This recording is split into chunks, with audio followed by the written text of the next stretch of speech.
Welcome to another episode of the Young, Not Dumb, Not Broke podcast. We are your hosts, Stephen Corner, the mortgage man from Glass Financial.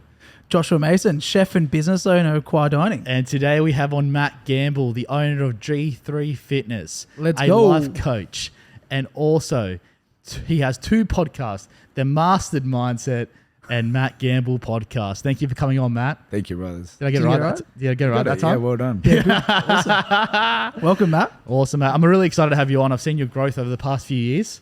It's been quite inspirational. I Because you appreciate started that. before I even started my own company. Yeah. So it's been awesome to see. How have you felt about this? I guess it looks like rapid growth. I'm sure it's a long time coming. Yeah, I don't know, a big thing with me is just presence. So just enjoying the moment as it is, reflect every now and then when I go back down memory lane. Yeah. And just seeing it for what it is in the moment. I don't try and travel too far forward or too far back, try and make the most of it all. So yeah, no, the growth's been good. Same thing. I had no expectations of where it was going to go. The brand started in 2012 and we just were two lads from the area that just went, let's just slap a logo on our shirts and start training people. Yeah. Yeah, then from there the boot camps kicked off, and we were just PTs in the area, and then we just stuck true to our values and our morals of why we're doing it, which has clearly paid off dividends now, and wherever else it goes. So yeah, that's sort of how it all started. Yeah, awesome. Yeah. So we'll take it back. Let's say you're in year 10, right? Before you explore this PT journey. I've heard that you failed PT when you're in year 10. And now you run a very successful gym. Is that true? Funny that, yeah. Yeah, it is true. yeah. Failed. Good. Done. Failed, yeah, done. So what happened? And mate, most people would go fail by. Yeah. So you failed, and then also they wouldn't accept you into the PT course. Well done. You've done your research. I have. Just get Look the at him name go. right and we're good. Who thought that Stephen, the mortgage man, studies? Yeah, no. So what's guy. that journey then, mate? You're in high school. What are your thoughts moving out of high school? So year 10 was the year that I was sort of like, I'm done here, wrapping this up. It was fun at school, into Kingswood High School. We just had a ball playing sports. The more sports we could play, the more we could get out of school. So we just were elected ourselves for everything. Anything we could play, the teachers were really good. But yeah, I don't know. I'm pretty sure it was a teacher I just didn't align with that much in the year 10. I'm not going to blame her, but it was, I think it was just that disconnect. It was just like, not feeling it. And same thing, year 10 acting like the cool cat, it was just like, yeah, sweet, I'm done here. And then leaving year 10, I'll never forget one of my mates' mum said, what are you going to do? And I said, I don't know, I want to do a PT course. And she's like, well, why wouldn't you wait till year 12 and do that? And I was like, well, because this isn't aligning with me. So just did that, left. And then funny enough that her son did his PT course in year 12. But I already started G3 Fitness. So I was already, you know what I mean? It was already 2 years ahead. You leave school and you align with what you're passionate about, and that's sort of what come through. So when you finished the PT course, what does that look like then? Did you go and work for another gym, or did you just start out on your own? Yeah, so when the idea came about, I was with mum watching The Biggest Loser, and I'll never forget just being like passionate as just watching the trainers, just seeing like the results of the people involved and stuff like that. And then she just said, would you ever do that? And I said, fuck, that'd be a cool job. And I was just like, let's go for it. And then I couldn't get in, but my mum was doing the books for the guy that ran it. So talk about small world. Yeah. Like we had to work out what TAFE it was, Kingswood TAFE. And it was like, let's just align you there. And he was like, there's one spot left, start on Monday. So then just went bang. And then, just started the course and did that, and then got a job at World Gym. And I was just a cleaner to start. So just started cleaning the treadmills and everything. And I just was like, I would just be the best cleaner I can. Yeah, that's all I am at the moment. I'm just a cleaner. I'll clean the treadmills, pack away the weight plates. Just being here is enough for me. So that's where it aligned, and I just stuck true to that. And then that's when it sort of progressed into PT. Finished my PT course during working at World Gym. And then that's when that started. First client, group of clients, PTs, boot camps, you name it. And that's when I said, right, I'm not going to work for World Gym anymore. I'm going to build G3 Fitness. So how long were you working with World Gym for at that point? Probably about 4 years. Yeah. So you were there for 4 years before you started G3? Yeah. Awesome. And it was just like the young pup. I think I was 17 by that time. Wow. And I was just a sponge. Yeah. Just being in that environment was enough for me. So I was just like, let's roll with it. And then just the growth happened quick. And then I was like, well, becoming a contractor, just working for myself sounds a lot better. Yeah. So I'll just do that, and then just told him I'm just going to become a PT. I'll pay rent and do my thing, and then that's when the G3 journey began. Yeah, right. And G3 started, my understanding is boot camps in a local park. Yeah, Jamison Is that Park. true? Yeah, we used to just stack Jamison Park up full of.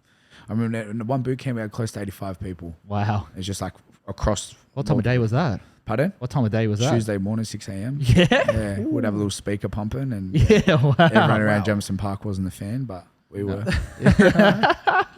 I think there's probably been a couple of things I've just taken out from the the last couple of minutes you've been talking. Is that the first thing was you had a compatible issue with a teacher, and that thing stood out a lot because not everyone is compatible with each other. Correct. You do meet people in life where you just don't get along, and it's no one's fault. It's not their problem or my problem. It's just that you two have different visions and different alignments. That's okay. It happens. Don't fight it too hard. Let life take its course and let life do its thing. The second thing was probably maybe looking down of the situation of you leaving high school. It's okay to leave. High school is a platform, in my opinion, to achieving an ATAR to go to a university degree. I left in year 10. I run 12 projects. Just because I didn't go to uni doesn't mean that I'm in a worse or better position I am now. I am exactly where I want to be right now because they're my decisions. Yeah. Credit to I would looking agree with beyond that one as well. I went to uni. A lot of people I went to uni with shouldn't be at uni. Honestly, it wasn't. They had no drive, no passion, no direction, and it's a lot of money to just waste an extra 4 years of your life. Whereas Matt started off doing exactly what he thought he wanted to do, and you never know. And then he ran with it, and now he is where he is today.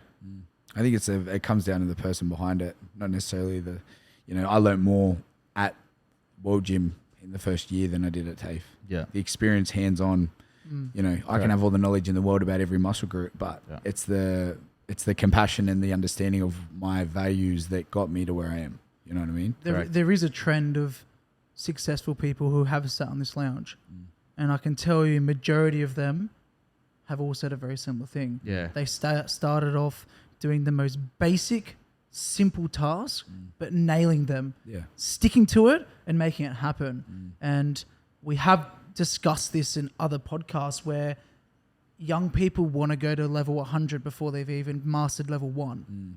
And that's one of the greatest problems that I think I see today. I've got a lot of young employees, and mate, I need to knock them down to the ground again and explain the importance of polishing a piece of glassware.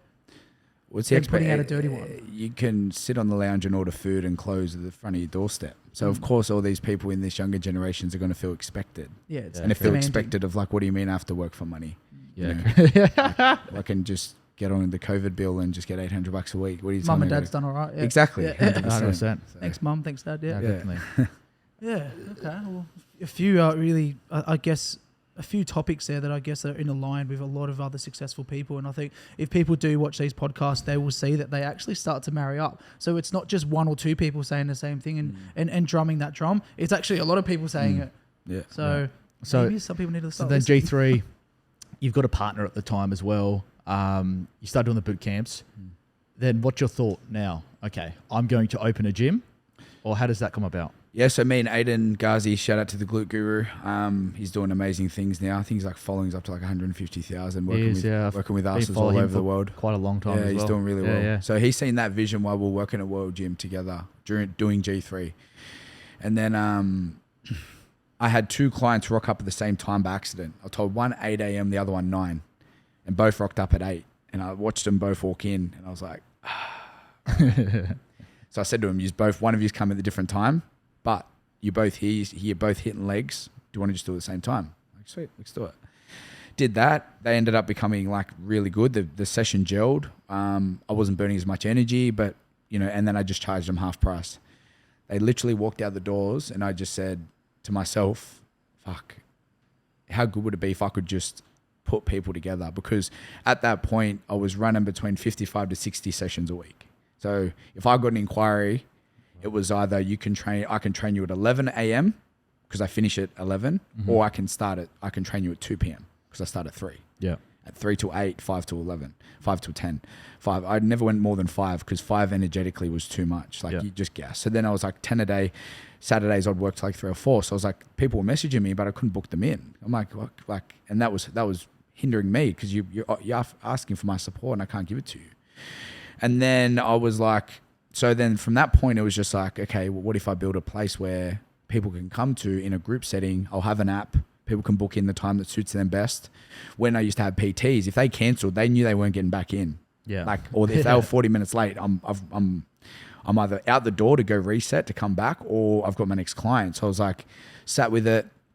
The model sort of came to me a little bit in visions, and then I just said, I think I had about just over 30 clients at the time. I said to each of them individually, if I build a place where you can come to, where you can pay what you usually pay for one session a week, you can come at a time that suits you and cancel and come early and late, but the only thing is you're not in a group. I'll do exactly what I do, correct your form, give you good energy, and make you feel motivated. Then, but you're in a group setting. That's all. Every single one of them said yes. Take my money. So from that point, I was with my fiance now, soon to be wife Janae. I said to her, we're together for like 3 weeks, and I just said to her, hey, blah blah blah, and she was like, let's do it. I was like, fuck, let's go. And then next thing you know, just started looking for places. And then it all sort of just come. I'll be honest, it just So did you feel fear in that moment, or because your purpose was so aligned to it, you just did it without thinking of the fear? Oh, my intuition, the space between my thoughts and my intuition was too strong. Yeah, it was like, you can't not do this. Yeah, so obviously the fears come through, but those are the things that put the firecracker under your balls to make you push hard. But there's a level of confidence behind the intuition that builds that. So if, let's say, for instance, you were a dreamer, okay, you didn't have a pipeline, you had no one hustling to try and get sessions with you, then I think your confidence level probably wouldn't have been where it was. So credit to you for creating that. You've created a buzz, you've created a hype, and people wanted your services, which gave you the confidence to jump to the next level. I only opened a restaurant is because people wanted to know where my next step was. Yeah. And guess what? I couldn't work for another person. Yeah. I was unemployable. Yeah. Too hard. Yeah. Couldn't do it. I don't know. So, I couldn't imagine why. Well, being a chef is an interesting one. I dare a few people to come hang out with me in the kitchen. Oh God, it'd be like Major Pain. Yeah, 100%. But mate, credit to you. Typically, you are in a comfortable state with making decisions if beforehand you've lined all your ducks up in a row. You don't go make stupid decisions. I get these young heroes in all the time. Oh, I'm going to go open a business. What's the platform? Where's the basis? Where's the capital? Where's this? Where's that? Where's the hype? Where's the demand? All that stuff. They don't have it. You got to create it. And then after that, you can create the official opportunity for it to happen. So hard work always pays off. Yeah. And look, even in combat to that though, sometimes it's better off just starting something and running really hard. Yeah, but you got to have a couple of things happening. I think these days you got to have a situation where it's not always just the one thing happening until it overtakes the other things. So I've always been a believer. Well, I'm happy to build projects and do stuff, but I will never ever completely flick the switch over until I know that particular project has taken over something else. Yeah, I get you. In popularity, because then I'm just shooting myself in the foot. Yeah. So. Yeah, I give everything as much attention as possible, but obviously the ones that are the most important ones, which involve customers, are my most important things. Sure. But, mate, I think we all create that opportunity.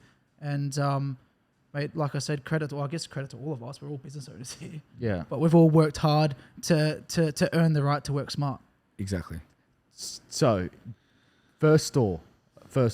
gym. Right? You're starting to earn good money now. So it's starting to pay off finally. You go, okay, I've got a bit of money.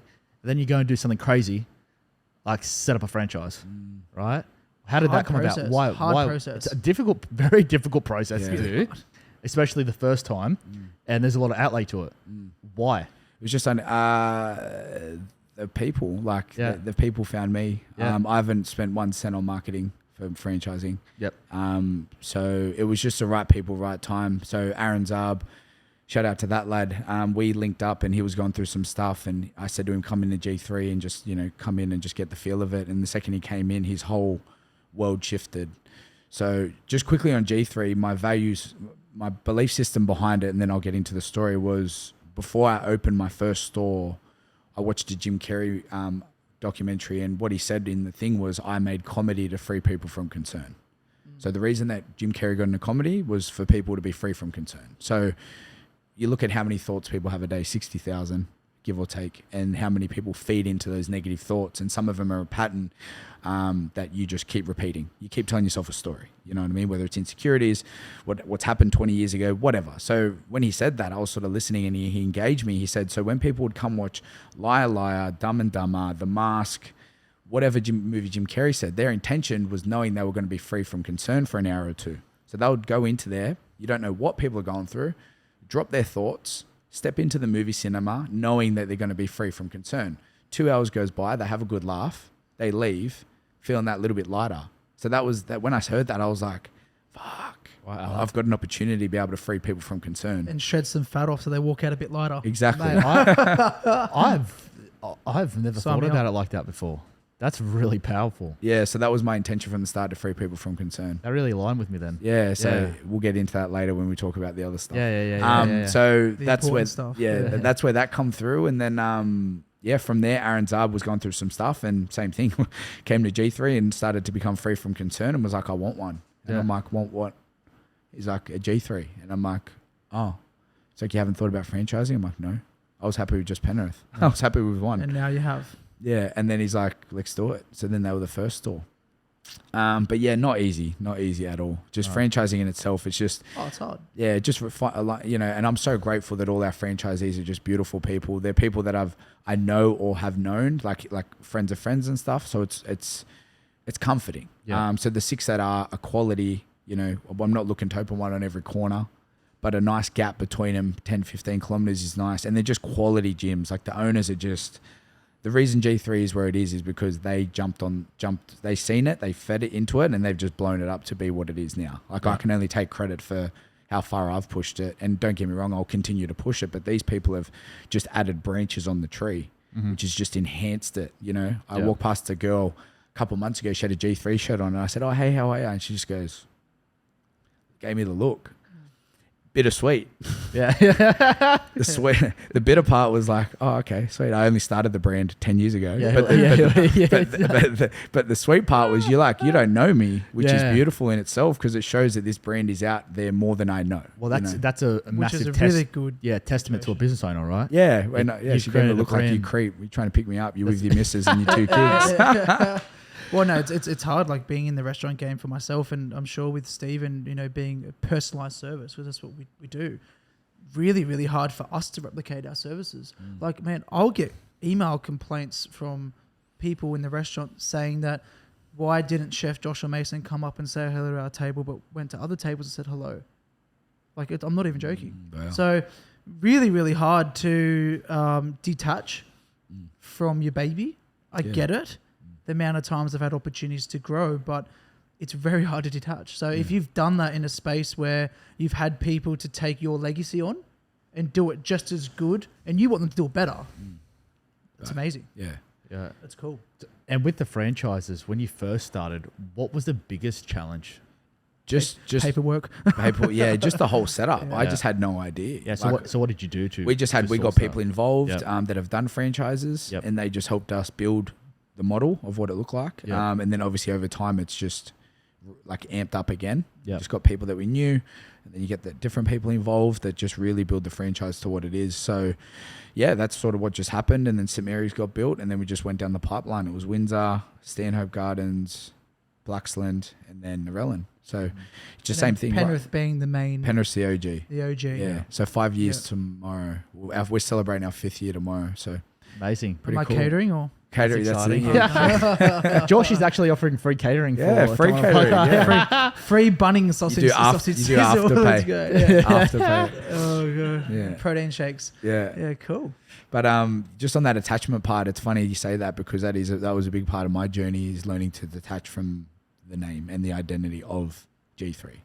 So that was, I had a bit of a journey, which we'll go into later, I'm assuming. But Yeah. I went into a journey itself to fully detach from that and learn who I was outside of that. So, Well, we need to appreciate how much time we put into these projects, yeah. like day and night. Yeah. Like don't take it for a second. Like if you're opening a business or doing something that's going to be a part of your life, don't think for a minute that it's only going to take up a little part of your day. It's going to take up your whole day from when you wake up to when you sleep. So, Correct. mate, if you can detach now, mate, that's an awesome achievement, a great effort. Well, it is hard to let go out, and I could imagine that attachment to the brand, because everyone always attaches themselves to their business, and your identity now is that business. And outside of that business, even me sometimes, right? I go, am I really anything other than this business? Because this is what I devote my life to. So that sometimes can become blurred for me in terms of, that's the only thing that is on your mind, and it can create burnout or states of uncomfortability. Would you agree? Yeah, 100%. That's why we'll go straight into it then. 18 months ago, I had a spiritual awakening. Yeah. I was reading this book and it just knocked me for 10. And I just looked around. I was walking with my partner, Janae. It was during COVID, so things were rough. And I just looked at her and she just said, "What's wrong?" I said, "Nothing." She goes, "You're not talking. What's up?" She goes, "What's wrong?" I said, "That's it. Nothing's wrong. I make it wrong." She goes, "What do you mean by that?" I said, "I don't know what's going on, but something's happening to me and I'm feeling different." And I was just looking at the trees, looking at everything. And then I just started researching what was actually happening. It was just an awakening to know that I didn't know who I was outside of that. So I had to learn to find out who I was. And that's where I think people get mixed up. They don't know who they are. Like, chef, mortgage broker. Is that what it is? Mortgage broker? Correct, like yeah. who is the person that's feeding that? And that's where I started to go inward to start to develop who I actually was beyond G3 and the detachment, and to learn to detach from that, that in itself. So that's where that sort of stems. What book was it? Celestine Prophecy. Celestine Prophecy. And you go on a bit of an adventure reading it. It's called an adventure, like on the book. Yeah, right. It takes you on this journey through Peru, and this guy goes to look for 9 insights. I'm actually reading it again now for the second time. I feel like I'm reading a completely different book. But what it did was it made me awaken to reality and what this world is actually like, and beyond what you can see. So like the attachments of all the, just all those negative thoughts of like, am I doing it right? Am I doing it wrong? Insecurities. I dive deep into those insecurities about what mine were. And now I can sit here and like flick them off a book, find out why my programming was the way it was, the way I grew up with my parents, the way I was through school, the attachment I had to the identity of being the cool cat, the fat kid, you name it. Yeah, and wow. just the more I delved deeper, the more peace came about. Yeah. So that's where I sort of landed. Can you write that down for me, Brendan? I want to read that book. I Well, really want to read it. So through this journey, you found an acceptance for your being. I accepted what being, is without so- the resistance. So what? And I think that usually happens through great loss. And when I say loss, I don't mean as in like someone's passed away or whatever. That can happen. But when it comes to a situation where events in life have become so overbearing that you've ended up finding peace within yourself. Yeah. And usually you get the best out of someone when they've suffered great loss. You get the most hustle out of someone when they've suffered great loss, because the rebound is really important. So you typically do find yourself, mate, restaurant closed almost 2 years due to global pandemic stuff. And the rebound was hard, but I needed to accept it. I needed to accept that this was the events taken on in front of me, and I needed to find it within myself to find renewable energy to go again and get back up. Let's dive into that journey a little bit more. So you've read this book. You're looking at the trees differently. You're starting to think differently about yourself. Where else does that journey lead you? So just touching on what you said, there's 2 different types of awakenings. There's a spontaneous awakening and then like a T intersection awakening. So those awakenings have suffered bad loss. You've got nowhere to turn, and you've just got to find the courage to go, I'm going to sort my shit out. Yep. So there's like a T intersection where you can pick which way you want to take it. Mine was spontaneous. My life was good. Like if you looked at my rap sheet, I think we had 5 G3s, beautiful partner, kids are good, money, whatever, like whatever that looks like. Household. Everything was like tick, tick, tick, tick, tick, Yep. family, blah, blah, blah, health, everything. but I knew there was a part of me that was missing. It was like, where's my peace? Who am I beyond this, like these lists? So that's what it was. Later I found out on the journey was my awakening was spontaneous. It was out of the blue. It was like literally just reading that book just smacked me in the face, where I've now stepped into life coaching. People that have come on board have had the either spontaneous, just happen out of nowhere, or a T intersection awakening where they're like, I'm going two ways. It's either I'm going this way, which doesn't look good, I'm going to go this way. Yeah, suffered from great loss, whether it's something that's happened, they want to try and control, break up, whatever the case may be. So that's where I've sort of ventured down that journey as well. But to your question, I just knew something was happening in my body that I couldn't put into words. Yeah. So my partner Janae was like, what's going on? I'm like, I can't tell you. I can feel it. And that was a breaking, that was an awakening that I had to wake up and realize that all these things about me that I never faced or wanted to discover. It was just like, who are you beyond the identity of self? And then that's when that started. Doing research. I ended up aligning with a coach from New Zealand that has an awakening program. And he taught me how to separate from thought. So like I can tell you exactly what my thoughts were this morning and identify them as thoughts. So then I have a detachment and a separation between them. So I pick and choose what thoughts I want to feed air into. Wow. So as those thoughts come through, I just look at them for what they are and I can let them pass because I know who I am. If you don't know who you are, you think you're your thoughts. But who are you before the thought? You're here before the thought. You're here during the thought. You're after the thought. Yeah. You're not your thoughts. No, great. And that's similar to the premise of the book Power of Now. That book and the Celestine are my two OG books. Yeah. That sit highly on my. When you were saying that, then I felt that from an energy perspective. Yeah, like I'm quite big on that. That really resonated with me. What you just said then. Yeah, that was awesome. Good. Like even to look within myself more. That's what you said then. Were like similar things I've been through, and it's like, okay, maybe I should delve a bit more into that. Yeah, it's happening. Like they say, the shift of consciousness is to the point where you can have these types of conversations and be open and vulnerable. And they're saying in the next, say, 20, 30 years, it'll all sort of start to evolve. People start to either wake up or people are falling more asleep. Like, correct. How many times have you been with someone that just does not know how to be present or how to be by themselves? Like they don't even know how to like show eye contact. It's just so distracted. They don't know how to sit still and just be. How about you just be for a day and just not do anything and don't be attached to doing something to receive something? That's also like my issue. I can't sit still for a day. Yeah. Well, there's great meditation in that. So. Josh is the fastest moving person I've ever met in my life. But I love that. But I do love it. I know that sounds a bit ridiculous, but for me, I love mental stimulation, and that's what I feed off. But that's subjective to me. And why do I love mental stimulation? Is because I feel like within myself, I'm achieving a lot. And I love the sense of achievement. I'm goal driven. I'm hungry. I'm young still. Yep. I'm not dumb and I'm not broke yet. So for me, there's a lot of mental stimulation, and for me, which gives me great pride, is that it starts in the gym in the morning. Yeah, beautiful.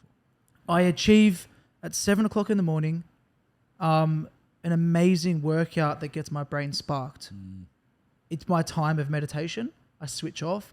I don't talk about work. I don't get on the phone, and I'm not on social media at 7 o'clock in the morning. My phone's in my bag, and I'm just focused on the music, and I'm just focused on my rhythm, whatever it may be. And for me, that's where I find my meditation. Beautiful. That sets up my platform for the day. If I'm not at the gym in the morning, all my staff know about it. Yeah. They fucking do. Yeah. They fucking know. Yeah. They're like, have you been to the gym this morning? I'm like, I couldn't go this morning. Yeah. We could fucking tell. Yeah. Why? Because, I don't know, maybe it's a mental game for me that I'm just trying to work out myself. Or is it actually a thing where in the morning that is so important and detrimental to my brain functionality for the rest of the day that it has to happen? I don't know. We'll figure it out soon, but maybe by the end of this podcast. I'm not sure. Yeah, hopefully. That could be a little bit of... I feel like I'm being coached right now, actually, from Matt. So I feel like I'm going to come out a new person. You know what? Renewable. Keep feeding it and it'll keep coming out. Mate, energy and frequency is so important. Yeah, massive. I believe in energy and frequency. Why? Because what goes around comes around, and that is a bogan saying, but it actually is, I think, 100%. Well, What goes around comes around. Well, if you delve into it further, if you look at physics of the universe, right? There's a lot of things like the law of thermodynamics. Like energy can't be created or destroyed; it can only be transferred. Correct. So then, conversations with people and whatnot are transferring energy between one another. How many times have you guys thought about someone and your phone just rang? Yeah. How many times? Oh, it happens. Mate, I've done it Yeah. weekly and gone like, fuck, I was just about to call you. That's powerful. It happens all the time. Fucking powerful. 100%. That's that book. The first thing in the book, there's 9 insights, and I'll share the first one. There's no such thing as a coincidence. Correct. Yeah. So that's what they talk about, synchronicities. That's the first insight. Yeah. Wow. And then there's 8 others which you find as you. And the guy in the book, he doesn't have a name because you are the guy in the book. So when you go on the adventure, you are the adventurer. Yeah. Wow. He doesn't have a name. It's like untapped. That's it's because you powerful. are that. So he puts you on a journey. And I think by understanding the philosophy of that gentleman writing that book, we can all take a leaf out of the book and apply it to our respective industries. You take people on a journey through your gyms, through your programs, through your mentoring. That's your journey. So people are taking a leaf out of your book. People are taking a leaf out of my book. They're walking in the doors of my restaurant and I'm saying, come into my journey. It's a culinary journey. We're on the same platform in that sense. You're providing a service. I'm providing a service. You're providing a path and a journey. I'm providing a path and a journey. Yours has got to do with health. I'm fucking people's health up by giving them, by giving them desserts and shit. But hey, I provide more of a journey for you. Well, exactly. Yeah. But and then and Everyone Stephen wins. provides a wealth creation journey. Correct. And they're actually kind of all important. You've got one person which is about health and well-being. You've got one person which is entertainment, fulfillment, and enjoyment, and you've got one person which is about success and wealth. This is a fucking dynamic situation going on right Yeah, now. well- Like, we're covering all the spectrums. And back to earlier, Matt talked about creating a franchise. He created a team of people around him. It's really important in life. You have we used to call it like your life team. So you have, your personal trainer, your accountant, your lawyer, because you need all these successful people in different areas in your life to make sure that you can achieve what you want and focus on what aligns with your soul the most. And coming back to Matt's journey, so he meets the life coach I'm trying to get us somewhere. So. No, that's all good. Yeah, no, I just the way it come about, same thing, synchronicities. I posted my journey. I just kept getting this feeling, and it was just like DMT release. Like it was just peace. Like it was just fucking like I would like go to bed at night and like my stomach would be churning. I'm laying there like it felt like anxiety, but complete opposite. Like literally, like I'm so fucking happy right now. Really? Like, but to the point where I was sick. Because it was just like my body was waking up. I was waking up to the reality of everything, like the oneness in presence and all that stuff. So as I delved into that and started feeling that, I did a video on it and posted it on Instagram. Just press play 10 minutes and it just spoke. I needed to talk about this. I needed someone to like fucking help me. Yeah. Like in a good, like I'm got this shit going on. I don't know what the fuck it is. I just want someone to reach out. So I did this.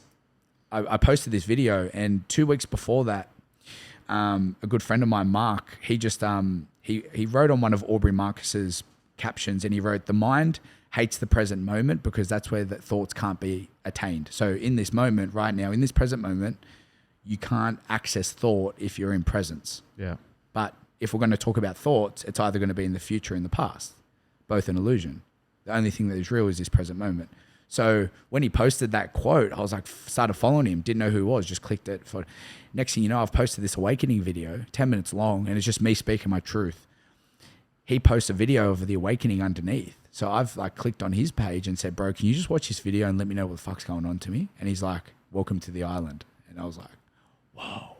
That sounds like a scary movie. He's like, yeah, he goes, "Welcome to the earth." He called me straight away. And it was funny because I had one conversation with this stranger that lives in Perth. And I felt like I could tell him any single thing because of his level of presence in the conversation. He just called me. Next thing you know, I'm telling him everything. And I'm like, it's funny that I've got friends that I've been friends with or family members for 20 years and I've still hold that resistance of judgment where this guy, I'm just speaking my truth. So anyways, I posted that video. Now looking back, I had this, like I put my phone away after I posted it and I'm like, right, it's out.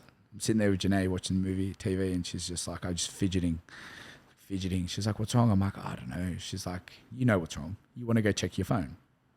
I'm like, I just want to know what's coming through, like on the other end, because I've been building this stuff up for about a month. Went and checked my phone and just like, you know when your phone glitches when you get messages, like you get a little glitch and then, fuck man, I swear to God, I had probably 21 inboxes on Instagram and about 15 on Facebook. And just people were like, oh my God, what is going on? Tell me what's happened. And fucking looked at it, clicked on that clicked on that, and just seen the numbers. And I threw my phone, went in the shower, started bawling my eyes out, just crying. Just of like, fuck, this made sense. Like, this isn't, because I thought I was losing my mind, which I was. I was detaching from thought. So it was actually, I was starting to feel rather than think. I was starting to move through here rather than thinking about moving through there. So they call it living it upside down. So I started to like live through here rather than through here. So then I was like, yeah, just overwhelming joy and I don't know what it was, just tears. And then got back to those people and just sort of resonated a little bit. And then got my coach from New Zealand, Steve Paps, and he started teaching me how to wake up. He's like, this is what's happening. And I'm like, yes. He goes, do you feel this? I'm like, yes. He's like, right. Now it's time to get to work. So they're teaching me how to detach from thoughts, how to build that separation of peace and knowing that every single thing that's ever happened in our life was supposed to happen the exact way it was. So why do you, like every single thing that has happened in both your lives, every single moment has brought you to this moment. Yeah? Totally. Well, why do we hold resistance, guilt, shame, judgment of all those past moments we've had when it's always going to bring you back to this moment? How much resistance have you put, how much energy have you burnt in your life, but it always will bring you back to this moment, you know? So I started to learn the illusion of the past and the future, because Peter Crone has a quote, who's one of the famous people in this space. It's like, what happened, and couldn't have happened any other way because it didn't. That's awesome. Because it didn't. That's true. And you can't rewrite history too. Mm. You need to accept it and then deal with it in the future. And dealing with things is usually with a team. The people who get it, the people who understand, a panel of professionals who've got your back. But learn to move on in the future with optimism. Can you dive into the flipping a bit? Yeah. I started living upside down, so I so what does noticed. that mean? Yeah, Like so a bat. like a bat. So I started. like a bat. Like this. Yeah. I just hanging from the top of my ceiling. You should just see me at home. Yeah, just chilling.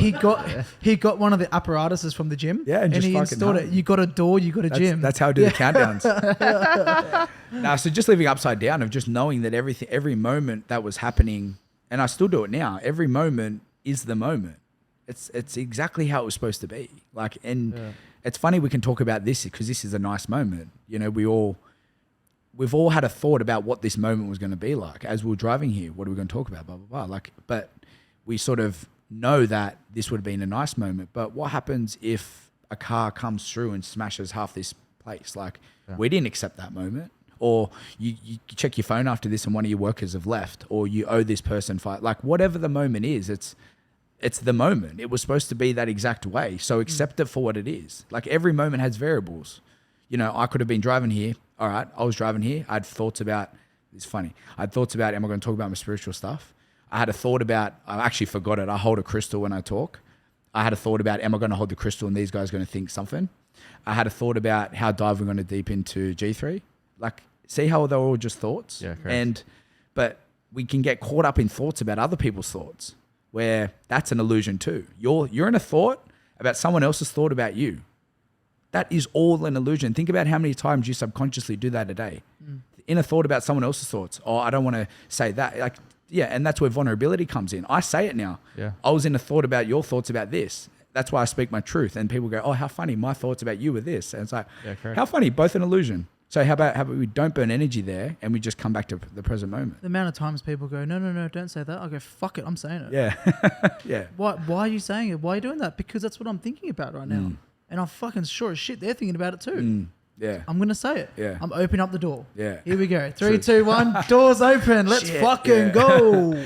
But just on that upside down, started just moving through my intuition. So every moment I'd feel and accept it for what it is. I would embody those shit feelings. Like, don't get me wrong. I still have shit feelings, but I can see them for what they are. I can choose to embody it, or I can just see it for what it is. So the separation, living upside down, is building a separation between you and your ego. because your ego is your mind. That's the ego. It's called the ego mind. The ego wants to keep you out of the present moment. The ego is like wants to travel to the future to talk about assumptions, or the ego wants to go back and talk about past problems and attach you to one of those emotions. So starting to live through intuition and through my heart just kept me in the present moment. So when I'm here, I'm here. That's it. When I'm in the car next, I'm in the car. That's it. When I'm at home with my kids, I'm there. I'm not fucking traveling to the next moment because it hasn't arrived and I don't know what it looks like. So how about I just come back? So I'm forever bringing myself. Moment when you get there. Exactly. And I'll accept it for what it is as it arrives. It's like some moments come and I'm like, oh, I wouldn't have picked this moment. No way. This isn't my choice. But it is. But what? It is what it is. But how do you deal with that then when you do get a moment that initially you get a negative thought or a negative feeling from? Do you then take that feeling and then what do you do with that? Do you experience that feeling or do you regulate it? I embody it for what it is because I know it's not me. Yep. But because I've dived inward, as I said earlier, and I know who I am, when this comes through, I can see it for what it is. Like sometimes like something might happen and I'll just go like, you fight with the missus or whatever. Like it's life. But like, a member might say something that throws me off and I just go, oh, look at my ego running wild right now. Oh, it wants to crack it. Look at it. Wow. Well, I could fully embody that, but I'm going to choose not to. It's not the right time. And I just see it for what it is. So that's what I mean by bringing it back. I'm in the day, but I'm watching. It's like I'm watching myself play out in the day. It's like here I am physically, but I sit in here and I watch myself move and interact. So when something does trigger me, I'm like back here. So I've got a bit of time to sort of, rather than, how you wake up and you just in the day. Yeah. You're just fucking in it. You're on the phone, you're in the car, you're doing this, you're rushing to the next moment. And then someone says, how was your day? What'd you get up to? You're like, oh, I don't know.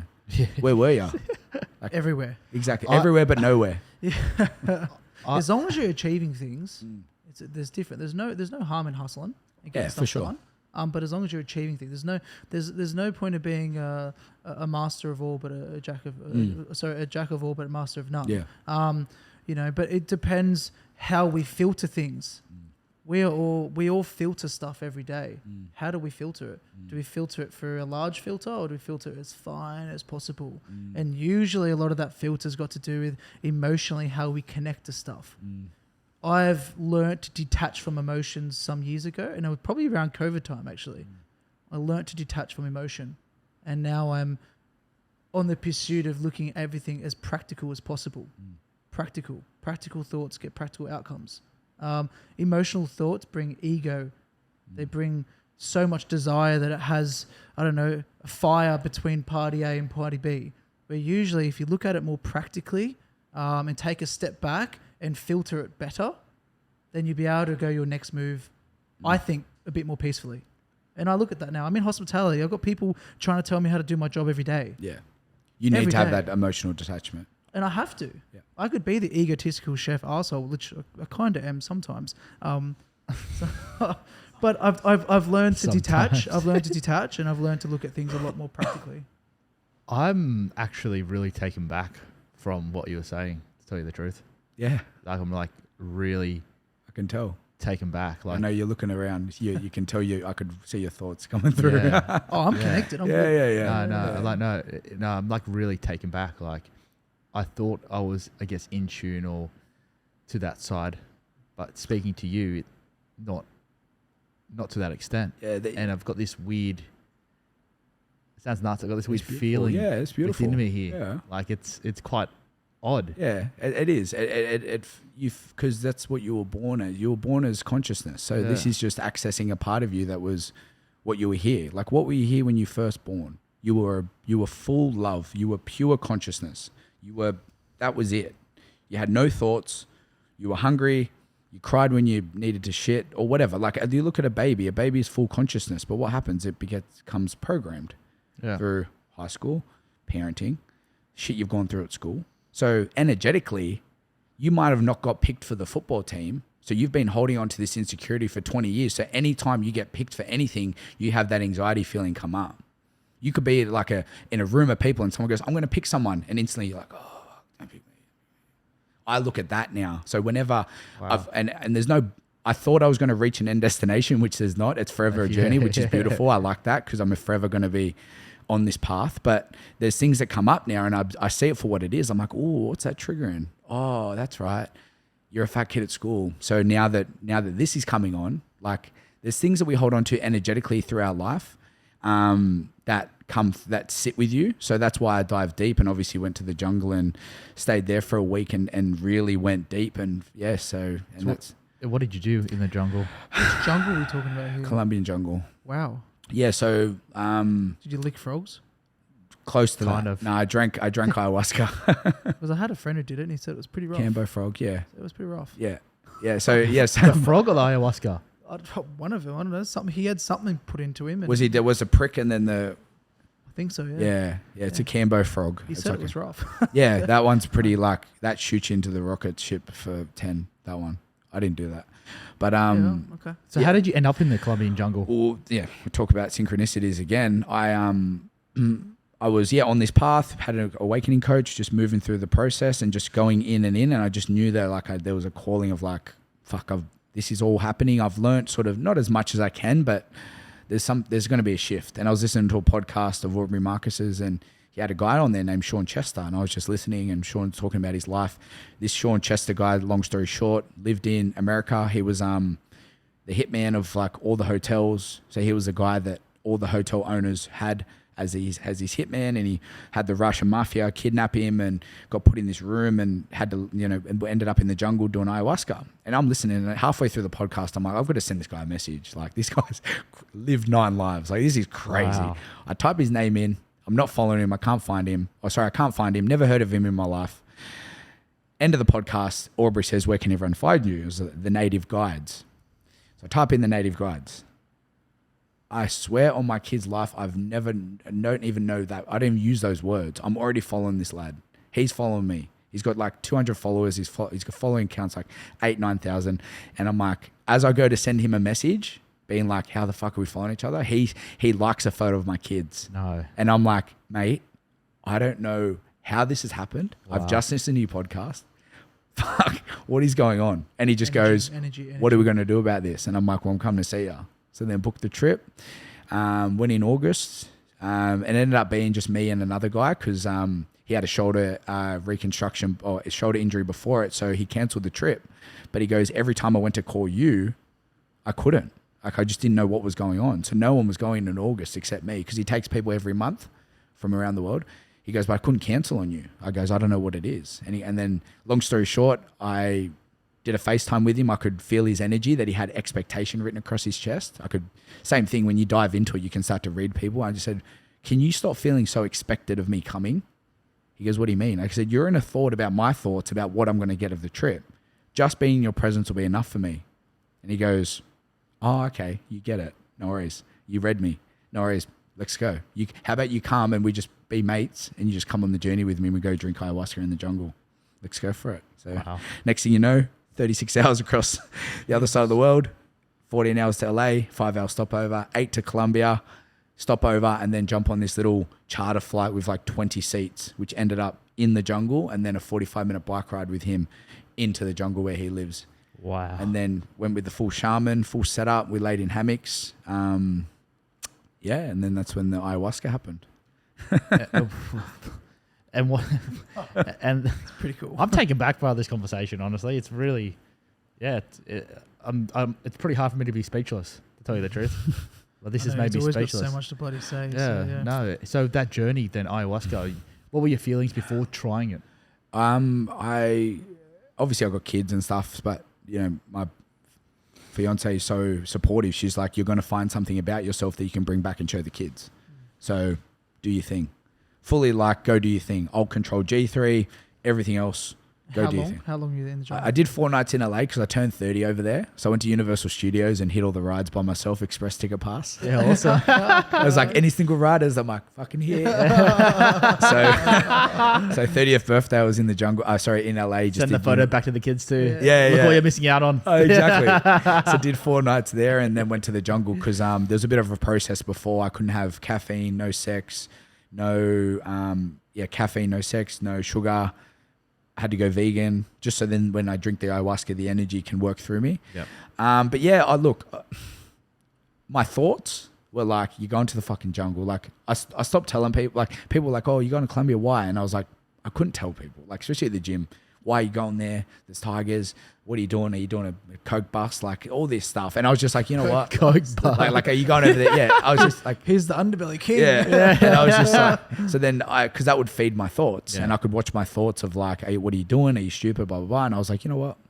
Detach from that. I'm just Accept going there it. for an adventure. Accept it, yeah. Accept it. So then, obviously the fear of going over there was a lot, but then, just my intuition was stronger than my thoughts. My intuition was like, same thing as G3.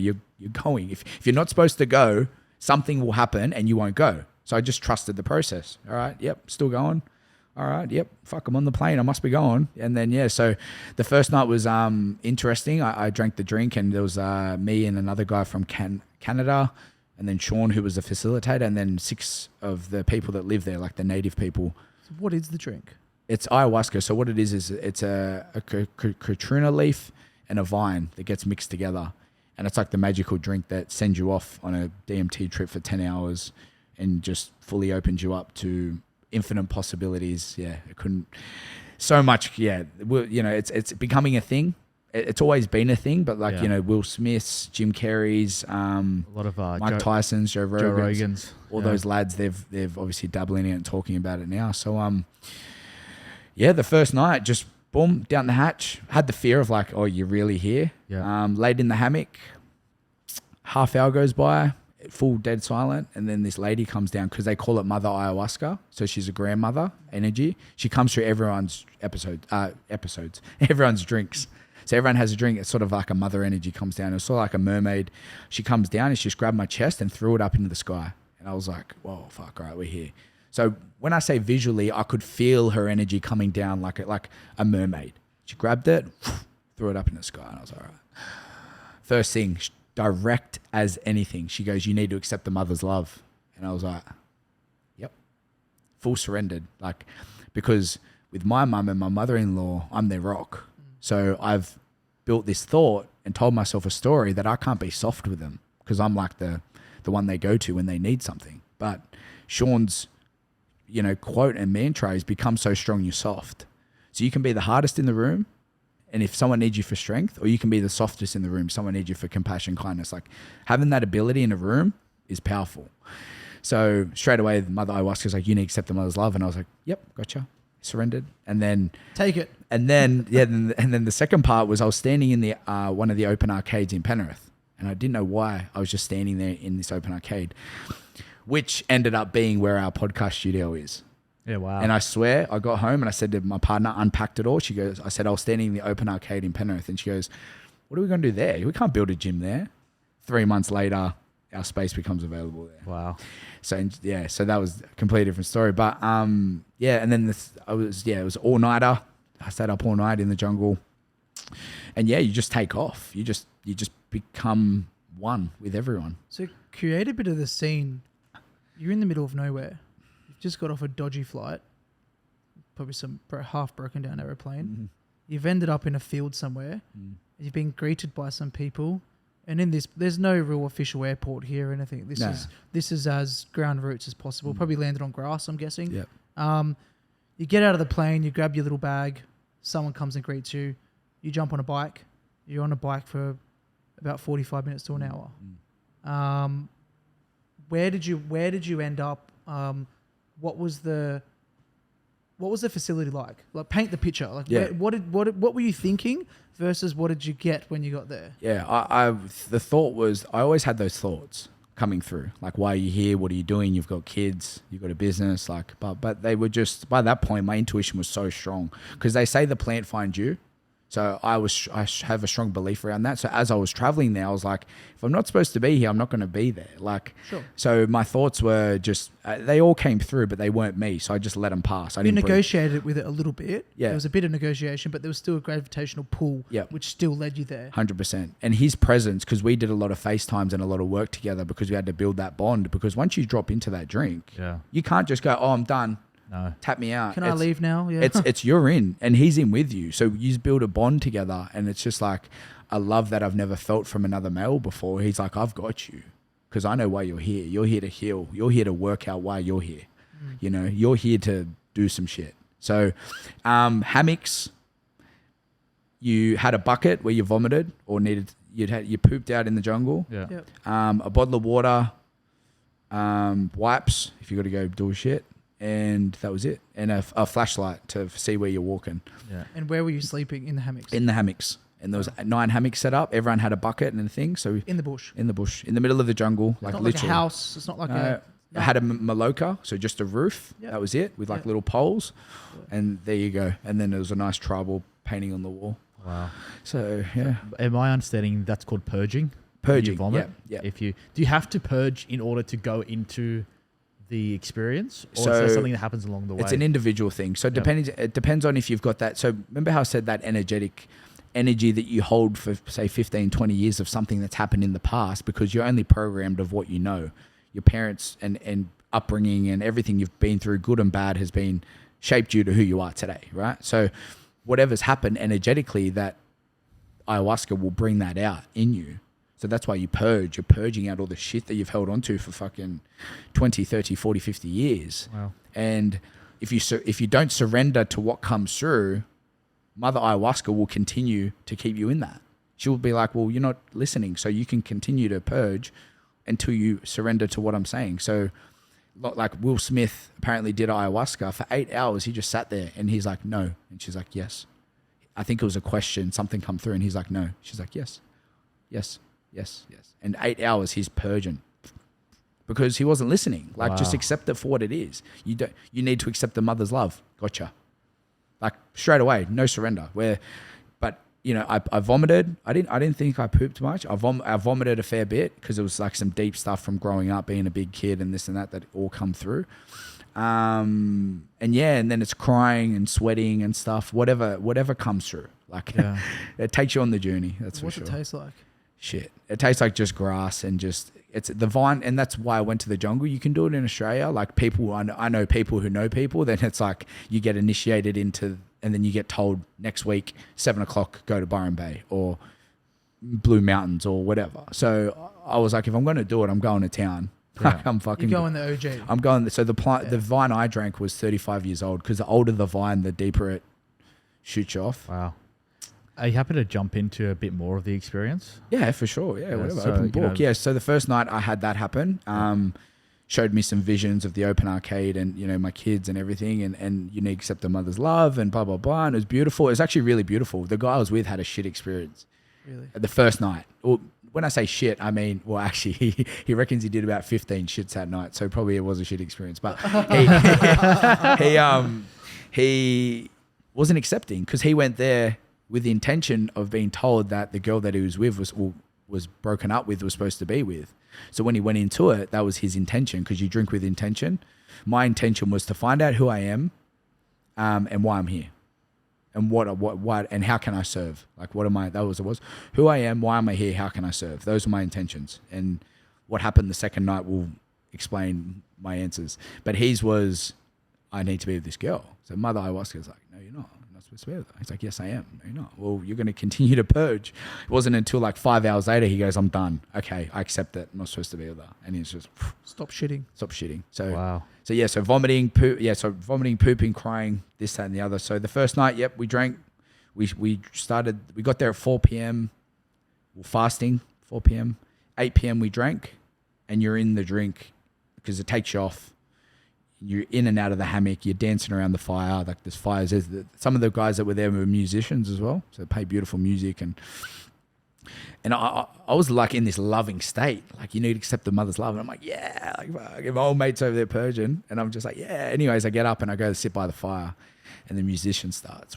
And you talk about vibrational energy, because he's drinking too, and he's the ayahuasca's working through his music. So as he was playing the music, I could feel the energy coming through, and I'm just like, oh fuck. So then that's when I went back to the hammock and just vomited my guts up.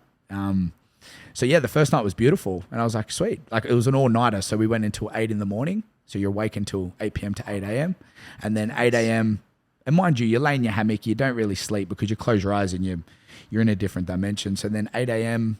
pack up, go back to because it's not at his house. It's probably about 15-minute bike ride, because you think he's in the jungle, and then we get on bikes, and then it's like dirt roads, up and down alleys, over this like wooden bridge, under this like valley, and then you're in the jungle where they do it. So Wow. as off grid as they come, there's no Wi-Fi. And then from there, No Instagram. no Instagram. There was no live stories, that's for sure. But then after that night, we went back, got home at like 8 p.m. or 8 a.m. and then had like an hour or two sleep, wake up, have lunch, and then probably sleep again. And then we're into night 2. And night 2 was when I had the biggest experience of my whole entire life. I had a full-blown ego death. Wow, really? So like I fucking died. And like people that listen that want to research ego death, it's a real thing. Yeah. My mate just went on a mushroom trip and had one. And that night I drank the drink and I'm just feeling good. Like same thing. I'm expected, like same thing. The attachment of the next moment is exactly what happened to last night. Like bring it all through.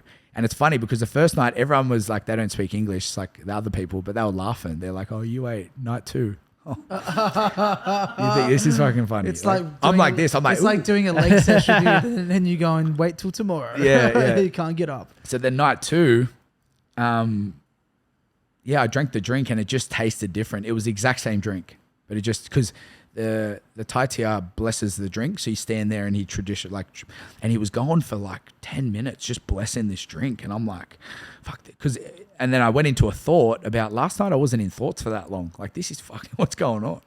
He called me up, and he called me up later. Where the first night I got called up first out of 10 people. That's what sort of brought the second night. He let it marinate. He gave me the middle part, the deep shit. So drank it, laying in the hammock, same thing, beautiful. Like the first half hour, you got to be dead silent. So no one talks. You can hear cats, you can hear fucking rats, whatever. Like the jungle's the jungle. So you can hear all this stuff. And then I'm just sitting in it, half hour goes by. And then everyone starts moving around a little bit, puking and whatever. And I'm just laying there. I'm just like, fuck, this is great. And then bang, like, oh, fuck, I can't. This feeling of complete disillusion. Like I fully melted into the universe. Like when you smoke a cigarette and you blow the ash, gone. Completely gone. I had no senses. I had no thoughts. I had no identity. I didn't know nothing. It was complete blank space. And that's exactly how I came into this world, as blank space. So I was just fully detached, didn't know anything. And I'm laying there and my body just melted. And people that have experienced this understand what I'm saying, but it's hard to work it out. But just think about the most peaceful moment you've ever had in your life and times that by 1 million. Like completely. And straight away, I'm just laying in it. And I was just like, fuck, what?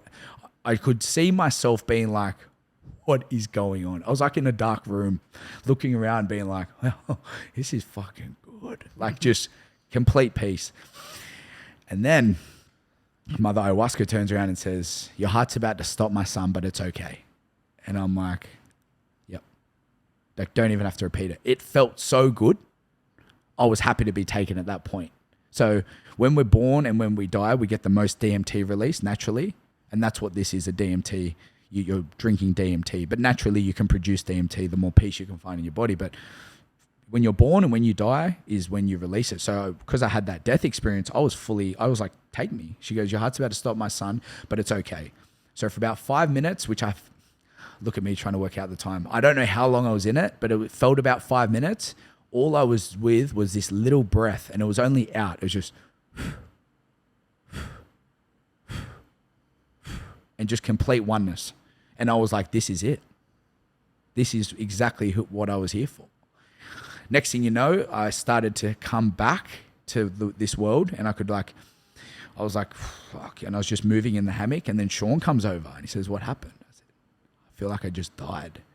And he just goes, all right, yep, that's exactly what's happened. Because it took him 9 years to have an ego death, because his first ayahuasca, all he got taught was to breathe. And then over time developed the full, he goes, this explains why you were told to come 36 hours across the other side of the world. You've had a full-blown death experience. So as I sat up in the hammock, everything was new again, like fully reborn. Like the feeling of this, my hands, I had to learn how to walk. I couldn't get up and walk, so you had to like teach me like left foot, right foot.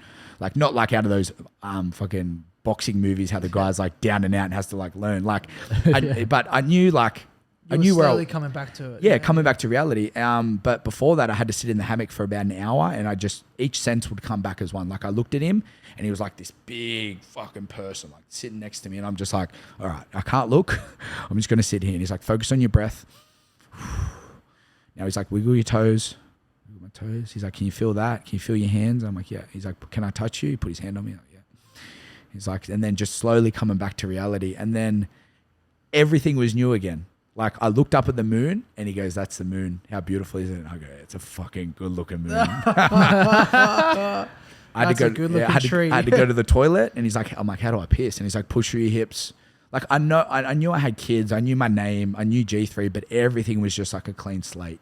Yeah. And it was a very big experience. And then I just slowly had to like come back because it took about 2 hours to fully come back. And then he gave me a hug and he goes, welcome to your new life. He said, welcome to your new life. Can I have a hug? And I said, yeah, you can have a hug, but you can't take my virginity.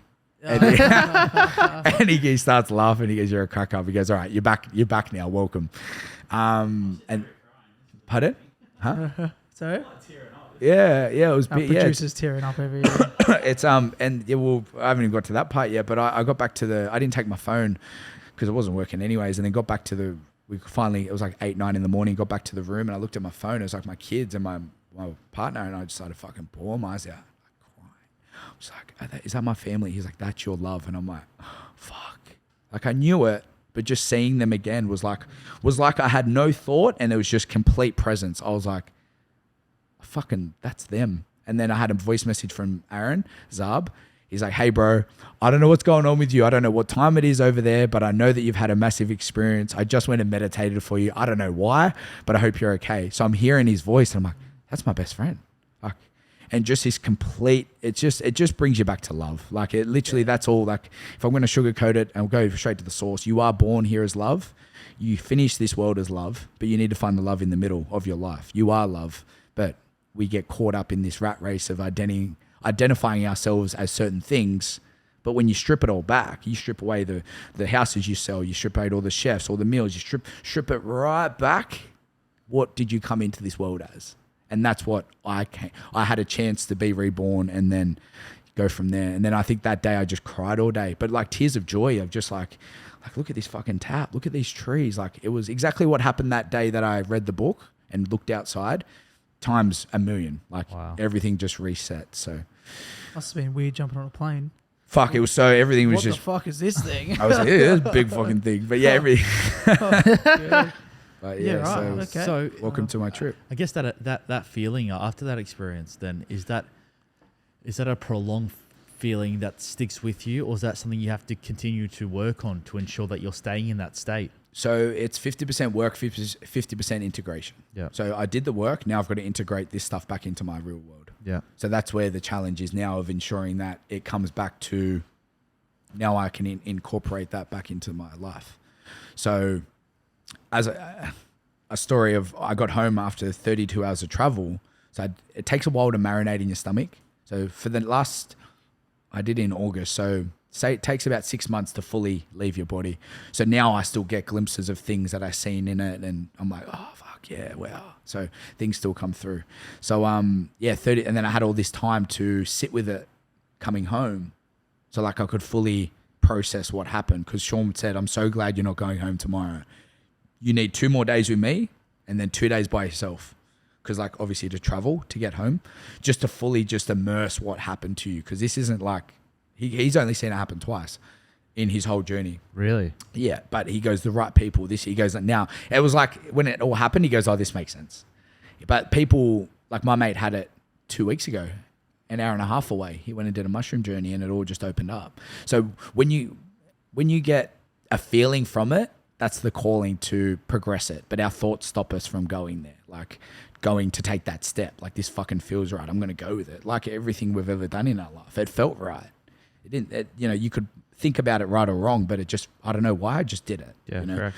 So now it's about integrating it. So I've got a spiritual coach in in our area that I work closely with, we just drop into meditations and stuff, and he sort of gets me back to that, aligns me, and like, yep, sweet, bring it in. And anything, I'm still learning lessons like this. I'm fucking forever going to learn lessons. I'm human, but I'm a spiritual being living a human experience. So I'm still going to feel these shit emotions. I'm still going to blah, blah, blah. But there's a part of me inside that knows that I can always access that whenever I need it. You know? Correct. So, yeah. Some deep stuff. Okay. I went on my own journey then. Not to that level. And that's why the life coaching started. Sorry, then life coaching started. Then after you started that. life coaching. Yeah, because that was the calling. That was So let's roll into that then, because I'm feeling a lot of weird emotions, to tell you the truth. I just came back, and then I know that I'm being guided. Like everything is happening for me. Everything is happening for me. Like everything. Kids are cracking it. It's happening for me. Like it's up to me if I want to embody that emotion. You know. So I got home and just stepped back into the reality. I got home and I remember going to the plaza, and I had to leave because I freaked out because so much energy. And because I was in the jungle, it's all quiet and still, and you hear animals and everything's moving slowly in nature. But you walk back into the shopping center and there's like hundreds of people. Like I freaked out, just went back into my car and just had to focus on my breathing because it was too much in one hit. So it took a while to integrate back into reality. Like even going back to work, I was a bit anxious, but it all just, it's all good. Just like I was talking to Sean from overseas, he's like, just bring it back. It's all good. Like you're going to feel this, like you just fucking died. Like, and everyone's like, how was it? What happened? This, that, blah, blah, blah, blah, blah. And I'm like, I can't tell you on the gym floor. Like, so shout out to Aaron Zarb. We did the master mindset together. He sat me down and we spoke about it. I think I cried through the whole 90 minutes of the episode of the actual journey, sort of what I told you. I sort of told you the highlights, but the actual the deep stuff of what come through. And that's really raw because that was 2 weeks after it happened. And now it's just about integrating it. It's just about knowing that I'm here filled with infinite possibilities. Life coaching has started. I started a Love What Is program to teach people, and I got it tattooed around my ankle, and it's just that feeling of like loving what is. Like whatever moment comes to you, you can choose what you want to do with it. You know, you can't pick your thoughts. Like how many thoughts you've had probably today that you're like, fuck, I didn't want that thought. A lot. So you can't, the whole think positive, it doesn't align because you don't choose your thoughts. Correct. So I'm going to think positive. Oh, there it is. Look at that shit thought. But it's about learning how to separate from it. So when it comes through, you can see it and let it pass. So that's where I come from, a place now of and it's just forever learning to slow down and bring it back. So like always come back to me, which is my heart. And this is my home. You know, you've got your home, you've got your home. Travel out in the day and go do what you got to do. Go put your chef hat on, go sell houses, go do whatever you got to do. But remember, you always got to bring it back because you get stuck out there, you get lost, you don't know who the fuck you are. You know what I mean? So after this episode, I'll go to the car, go drive home, bring it back. And then I've got a coaching call. I'll put my hat on, coach's hat. Today I've got this moment, I've got my podcast hat on. And then, you know, I can access so much more now because I can bring it back to me. You know, and I've got my roles as a dad, as a partner, as a franchisor, as a gym owner, as a podcaster, as a life coach. Like the reason I can access all this is not because I'm lucky or I work hard. Those things do contribute. More so the working hard, not the lucky. I've worked for everything I've ever been given for, but I just bring it back to me. How do I feel in this moment? How does the little Matt inside feel doing this? I feel good. Sweet. Well, then go out and fucking change the world. So that's beautiful. That distinction, like you said, the different hats for different roles in your life, and not to carry over maybe the guilt or the pain from one role to another would be extremely powerful in you being here now in a present moment. Do you identify that as something that you've done that makes you feel guilty, or? Correct. Yeah. So everything you've ever done was supposed to happen the exact way it was supposed to happen. Yeah. You're the one that carries it on. So Correct. That's the thing. Everything we've ever done, like I had to travel back and unpack things that I've done in my past. And that was a big part of the integration, was like going back and feeling it for what it was and knowing that, you know, it's funny that you can accept someone for doing something in the past, but when it comes to you, it's a whole different set of rules. Correct. Like you embody that. That's why energetically you've got to allow that to be released. Like why hold on to that? What? So when you're 80 and you're in your deathbed and you look back on your life thinking about how many times you thought about that thing you did when you were 20 and fed into it. It's like energetically, like yeah. So that's my biggest fear is when I'm on my deathbed and I get taken off, whatever, and I'm not exactly I didn't fulfill everything I was supposed to do. You know what I mean? It's funny you said that. Extremely, extremely funny. Last night I couldn't sleep. All right, I could not sleep. I probably went to sleep at about 3:34. Right, I was just laying there, had some TV on, but I just couldn't sleep, and I kept having this very odd feeling, an overwhelming feeling of being afraid of death. Like I would look back on my life, exactly what you just said then. I'll look back on my life and regret feeling certain ways about certain things. And it was a very overwhelming. And we're here talking about this right now. And that's what happened in the ayahuasca. I had a full death experience. So when you can accept death, you can accept anything. Yeah. So I accept it. Yeah. Because I accept what life dishes out. I take everything and absorb it, and then I figure out which way should I filter it. Beautiful. And I do that every day. I accept it. My staff know. I always tell them, I accept what life dishes out to me every single day because it was meant to happen. Yeah. How I deal with it is what will be the result. How I deal with it. Yeah, exactly. And I've taken a very different approach to this. Yeah. So, and it is really awesome to see, what you're doing. And it's a great adventure. It's a great journey. And, and I know a lot of people will benefit out of connecting with you, connecting with your gym, because if you're having the same philosophy around what your business is as well, the reason why your business is successful is because you're free of being worried about stuff. You just accept things for what they are, and you move on with it as practically as possible. Yeah, beautiful. No, been awesome, mate. I've really benefited from this conversation. It's been awesome. We'll talk more after. We will talk. But more it after. is. It's finding out who you are. People don't know who they are. Like, it's like, I'm the mortgage broker. I'm the chef. It's like, but who are you? Like, you're just the soul essence of love that you choose to access or not. So as you travel out every day, because you're not going to learn anything sitting in your house. Like if I just sit, like with all this stuff that I took from the jungle, if I just sit with it, like what am I going to learn? Feed it out. Your energy contains in your house, actually. Yeah. So you need it to. That's what I always say. Your energy pushes out the front door. Yeah. And as Brendan loves my famous saying is love lots, trust few, paddle your own canoe. And mate, I was like told that as a young kid. Yeah. Really, and I've never forgot it. Yeah. Never ever forgot it. That's beautiful. Love lots, trust few, paddle your own canoe. Yeah. And I'm not even kidding. I was told that as a young kid, Brendan. I'm not even Stuck. joking at all. And I've never forgot it. Yeah. Like I probably was told that at like 10 years old. Yeah. And I never forgot that. Yeah, I like that. So, because at the end of the day, you're the only one going to be paddling it because you are your own being. 100%. Well, when you close your eyes at night, who are you with? You are one. Exactly. Your kids are one. Your wife is one. Exactly. And you all have individual 1 out of wants and 10. needs. Is that what she is? Sorry? She's a 10. She's a 10. Sorry. Wait, 1-0. Sorry. I meant 11. It's like 10's not good enough. 11. No, but it is. As you close, you need to build, and this is where people don't want to sit by themselves or forever have to feel distracted, is because people don't want to sit by themselves. And and that's where people get caught up. Like you get caught up in the rat race of like trying to get the next fucking zero in the bank account or the next whatever. It's like, why, what is that? Like when you close your eyes at night, are you comfortable with who you are? And that's where I know I put my head on the pillow every single night full of fucking peace. Cause I'm like, that's it. Peace of mind. I don't strip away the gyms, everything that I've ever done. If I can have peace, everything else I can access. You know what I mean? I can access everything through that funnel of peace. If I have peace in it, I can do some shit with it. But if I don't have peace with it, then that's going to cause resistance, so. Well, that comes that decision-making process. At the end of the day, regardless of what we're saying, there's still many, many decisions throughout our day and our weeks that we need to make. And decisions can go left or right. But usually if you're in a state of peace in your mind, you will make the best decision. Yeah.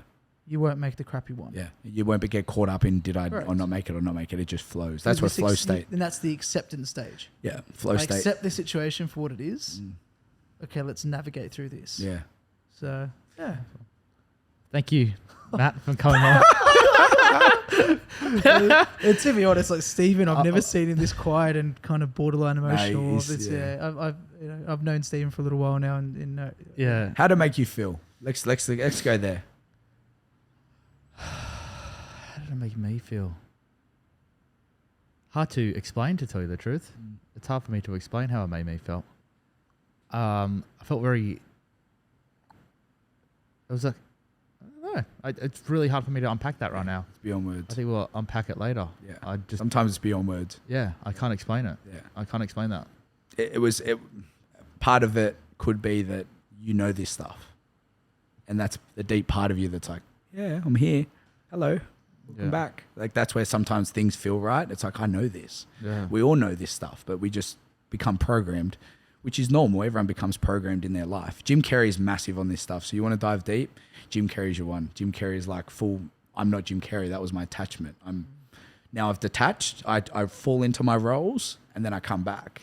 Yeah. You know, so Wow. Beautiful. Well, thank you, Matt. Thank you for coming on the podcast and taking us on a spiritual journey. It's been great. Yeah. Yeah, it was awesome. Hope everyone enjoys listening to that, and yeah, it was amazing. If there's anyone out there who wants to dive a bit deeper into their spirituality or their mental state, visit G3 and go and have a chat with Matt. Send him an Instagram. What's your Instagram, Matt?